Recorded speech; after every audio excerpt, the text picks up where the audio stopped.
नमस्कार, मैं सुनील आप सभी का एजुकेशन प्रभा यूट्यूब चैनल पर हार्दिक स्वागत करता हूं। आज मैं फिर से उपस्थित हूं मनोविज्ञान अर्थात साइकोलॉजी की कक्षा में, जिसमें एक महत्वपूर्ण टॉपिक जो कि सभी परीक्षाओं के दृष्टिकोण से महत्वपूर्ण है, जो कि वृद्धि और विकास, जिसको कि अभिवृद्धि और विकास भी कहा जाता है, ग्रोथ एंड डेवलपमेंट। उसका जो प्रोसेस है उसमें जो अंतर है, अर्थात हम आज विकास और वृद्धि में जितनी भी प्रक्रियाएं हैं और जितने भी प्रश्न पूछे जाते हैं उसमें सारे प्रश्नों के जवाब आज आपको मिलने वाले हैं अभिवृद्धि और विकास से संबंधित। तो आज महत्वपूर्ण टॉपिक वृद्धि और विकास को हम आज अगर शुरू करेंगे, उससे पहले अगर हम देखेंगे तो वृद्धि और विकास को हालांकि एक ही पक्ष में समझा जाता है।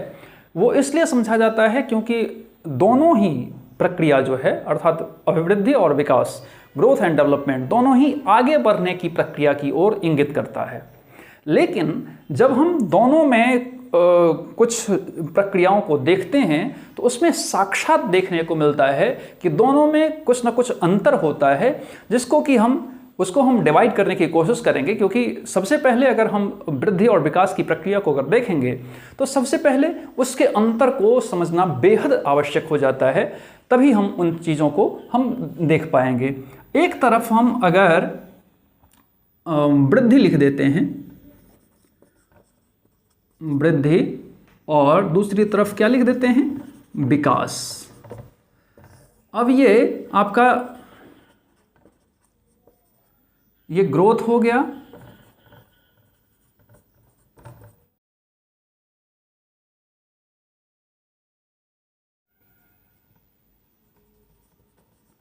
ये डेवलपमेंट हो गया।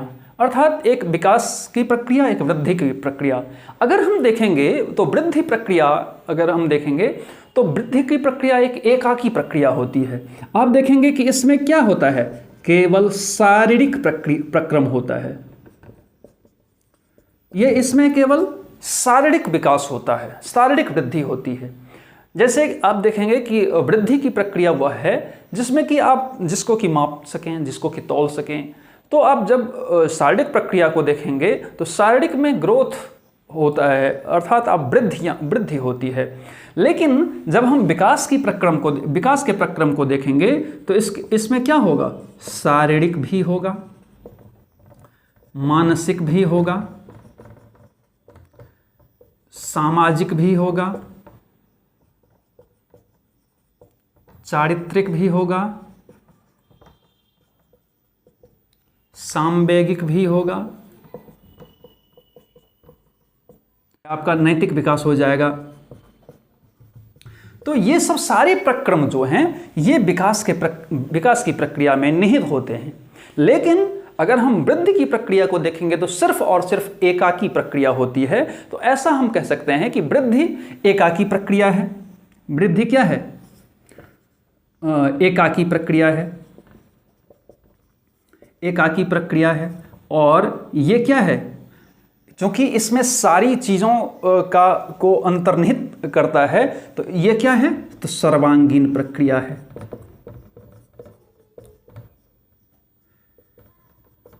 ये क्या है, सर्वांगीण प्रक्रिया है। क्योंकि अब हम जब देखेंगे तो विकास जब होता है तो विकास का क्रम जो होता है वो एकदम से, हालांकि जैसे मैंने बताया कि दोनों ही बढ़ने की ओर इंगित करता है। लेकिन अब मान लीजिए कि एक यहां पर एक पेड़ है,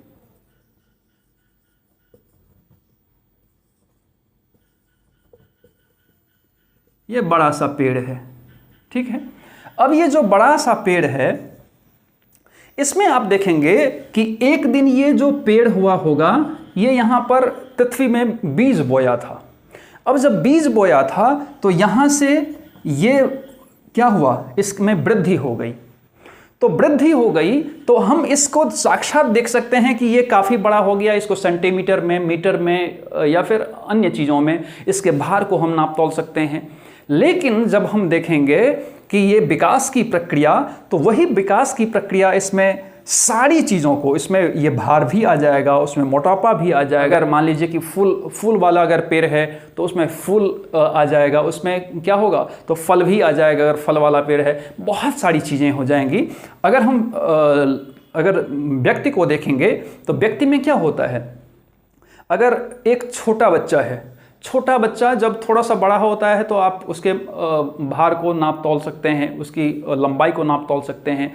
तो वो जो ग्रोथ हुआ है उसको हम वृद्धि कहेंगे।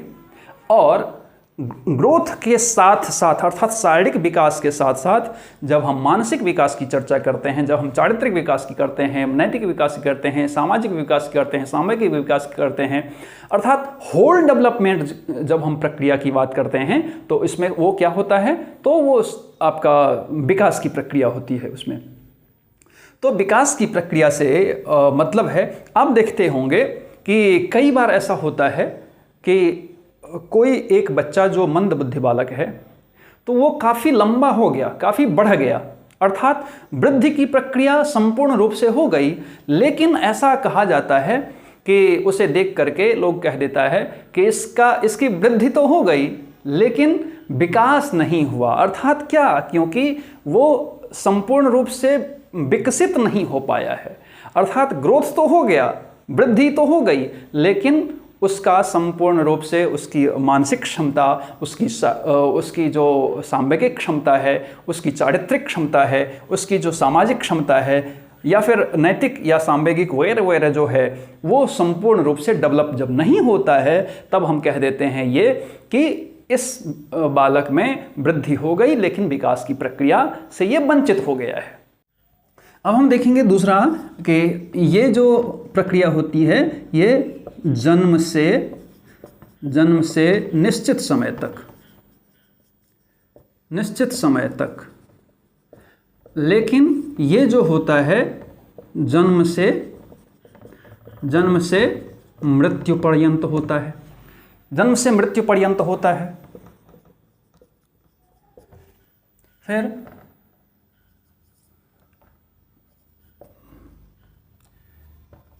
इससे मापा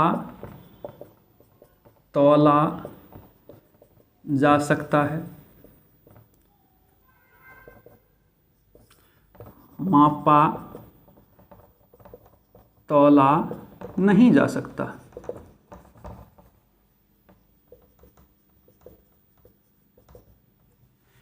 ये क्या होता है, ये मात्रात्मक पक्ष पर बल देता है, ये मात्रात्मक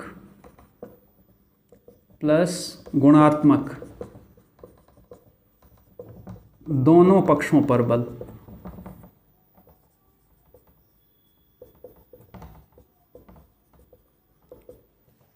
इसे हम क्या कह सकते हैं,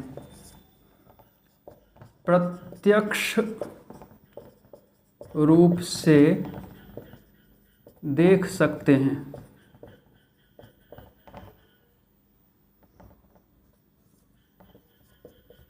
प्रत्यक्ष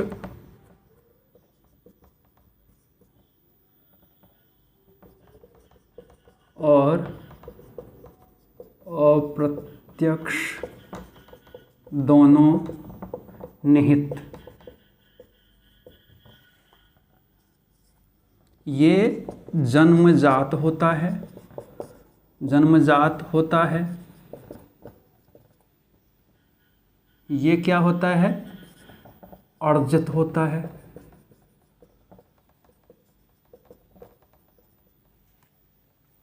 तो इसको हम अगर इसके अंतर को अगर देखें तो इसमें क्या है कि ये एकाकी प्रक्रिया होती है, जो वृद्धि की प्रक्रिया होती है वो एकाकी प्रक्रिया होती है, ये सर्वांगीण प्रक्रिया होती है, ये जन्म से निश्चित समय तक, ये जन्म से मृत्यु पर्यंत होता है। इसे मापा तौला दोनों जा सकता है, इसे मापा तौला नहीं जा सकता है।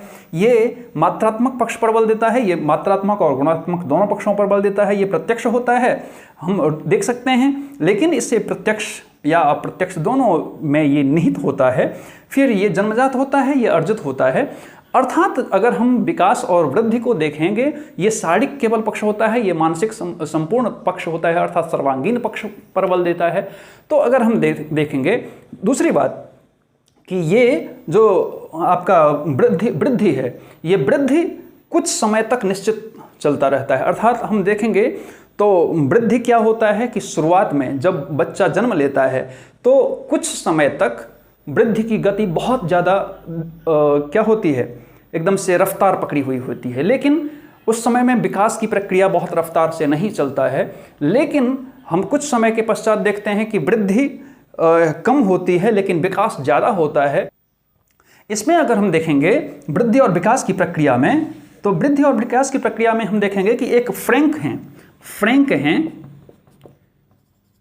हैं, इन्होंने जो विकास और वृद्धि में कहा है कि ये जो वृद्धि होता है, वो वृद्धि मान लीजिए कि ये अगर यहाँ पर गर्भ हुआ है तो गर्भ से यहाँ पर मान लीजिए कि कितने वर्ष, 18 से 20 वर्ष,